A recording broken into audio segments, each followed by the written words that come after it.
Solberg. Alors, on nous montre un ralenti de Solberg. Oh là là là là là là là là. Eh oui, il est sorti. Il est sorti, Solberg. Alors, on a vu qu'il repartait, mais c'est quelques secondes qui vont s'envoler là pour Oliver Solberg. Paf. Il n'y a pas trop hésité. Non, et en espérant qu'il n'y ait pas de dégâts au niveau des radiateurs aussi. On voit ça de l'intérieur. On voit hop, là, il se fait sortir. Et encore une fois, les spectateurs ne sont pas très bien mis là. Non, ils sont vraiment au bord de la route et avec ces conditions-là, ça prend longtemps pour arrêter la voiture, évidemment. C'est pas très loin de l'arrivée, je pense. Alors, Solberg, il était bien, il était plus vite qu'Evans, il était plus vite qu'Ogier. Ça va donner quoi à l'arrivée de ce chrono? Est-ce qu'on distribue les cartes ou pas? Also the same comment. Unbelievable, really unbelievable.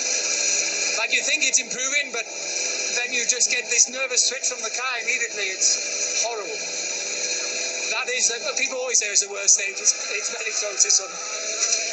Ouais, c'est la spéciale la plus difficile jamais faite. Ben, regardez, Solberg, malgré son erreur, il ne concède qu'un dixième à Elfyn Evans. C'est dire l'avance qui était la sienne sur ce chrono. Ouais, il avait 12,7 d'avance à l'intermédiaire précédent, donc effectivement c'était vite, mais il s'en sort bien. Pour le même prix, il y a un arbre dans la trajectoire et c'est terminé. Petite erreur pour Solberg dans ce chrono-là. Est-ce que ça va quand même aller chercher le scratch et faire mieux qu'Elfyn Evans? Bah oui, écoutez, autant aller chercher le meilleur temps. Un de plus pour Solberg. Malgré cette erreur, ce gros coup de chaud. C'est